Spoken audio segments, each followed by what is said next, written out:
एक दिन गौतम बुद्ध ने एक दुखी व्यक्ति को देखा। व्यक्ति बुद्ध के चरणों में गिरकर अपने दुख दूर करने का उपाय जानना चाहता था। गौतम बुद्ध ने उस व्यक्ति को अपने पास बिठाया और बोले, तुम व्यर्थ में चिंतित हो रहे हो। सुख दुख हमेशा नहीं रहते। मैं तुम्हें एक कथा सुनाता हूँ, ध्यान से सुनो। किसी नगर में एक सेठ रहता था। वह बड़ा ही उदार और पुरकारी था। उसके दरवाजे पर जो भी आता था वह उसे खाली हाथ नहीं जाने देता था और दिल खोलकर उसकी मदद करता था। एक दिन उसके यहाँ एक आदमी आया। उसके हाथ में एक पर्चा था जिसे वह बेचना चाहता था। उसके पर्चे पर लिखा था, सदा ना रहें। इस पर्चे को कौन खरीदता? लेकिन सेठ ने उसे तत्काल ही खरीद लिया और अपनी पगड़ी की एक छोर में बांध लिया।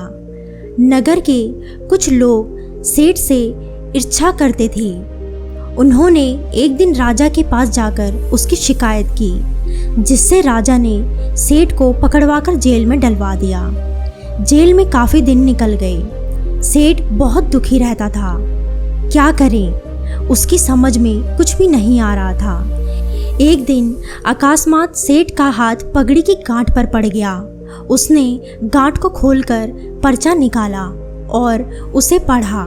पढ़ते ही उसकी आंखें खुल गईं। उसने मन ही मन कहा, अरे तो दुख की बात क्या है? जब सुख के दिन सदा ना रहें तो दुख के दिन भी सदा ना रहेंगे। इसी विचार के आते ही वह जोर जोर से हंस पड़ा और बहुत देर तक हंसता ही रहा।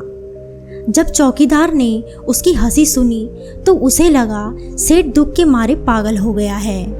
उसने राजा को खबर दी। राजा आया और उसने सेठ से पूछा, क्या बात है? सेठ ने राजा को सारी बात बता दी।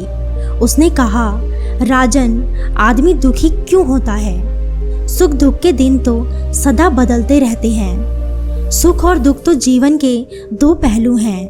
यदि आज सुख है तो हो सकता है कल हमें दुख का मुंह भी देखना पड़े। ये सुनकर राजा को बोध हो गया। उसने सेठ को जेल से निकलवा कर उसके घर भिजवा दिया।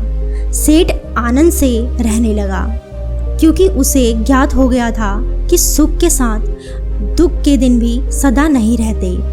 बुद्ध के मुंह से यह कथा सुनकर उस व्यक्ति का मन का बोझ हल्का हो गया। उसने गौतम बुद्ध का आशीर्वाद लिया और अपने घर की ओर चल पड़ा।